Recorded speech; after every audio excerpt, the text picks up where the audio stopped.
I'd like to share a little pro tip when you're working with splines. So the usual workflow is to press Insert, Control B, and then click. Insert, Control B, and click. And this becomes quite tiring over time when you have a lot of splines to place, either for roads or for fields. So I've made a macro. I have a macro keyboard, but I also have a Stream Deck. It works on both. And it's basically doing all of these button presses, including the mouse click, all at once. So I can just point somewhere and I can run that macro over and over again, and it's blazing fast. So how do I do that? Well, we need to open Stream Deck, and yeah, let's create this from scratch actually.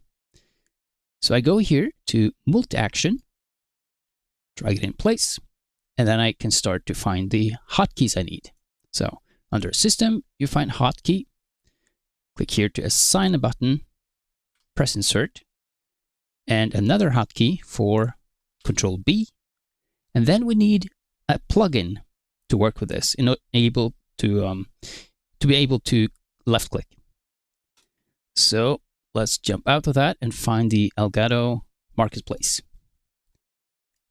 Here you will have to sign in and search for mouse control. I already have that in my recent search. This is the one you want. So here you can click Open in Stream Deck, and it will install itself to your Stream Deck interface here. Let's jump back into the multi-action and find the mouse control. So that's the last step here.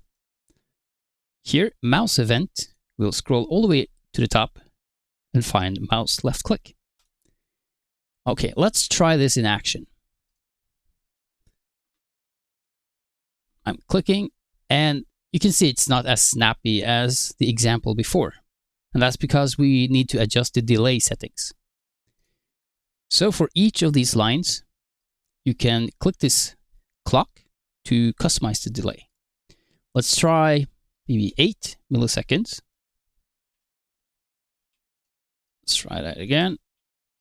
And do the same for all of these steps here.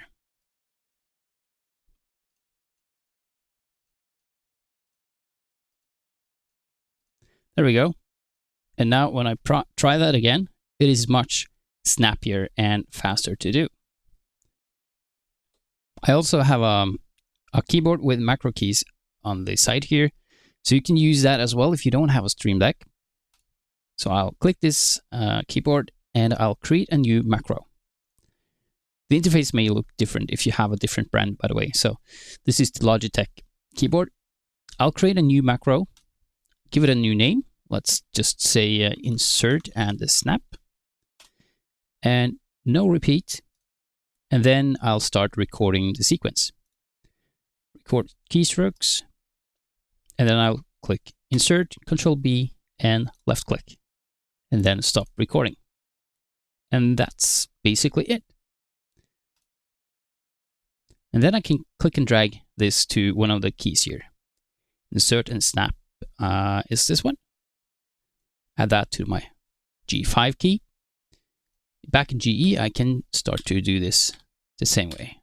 I can, of course, adjust the delays here as well. But that's it. That's a really, really helpful tip. Cheers.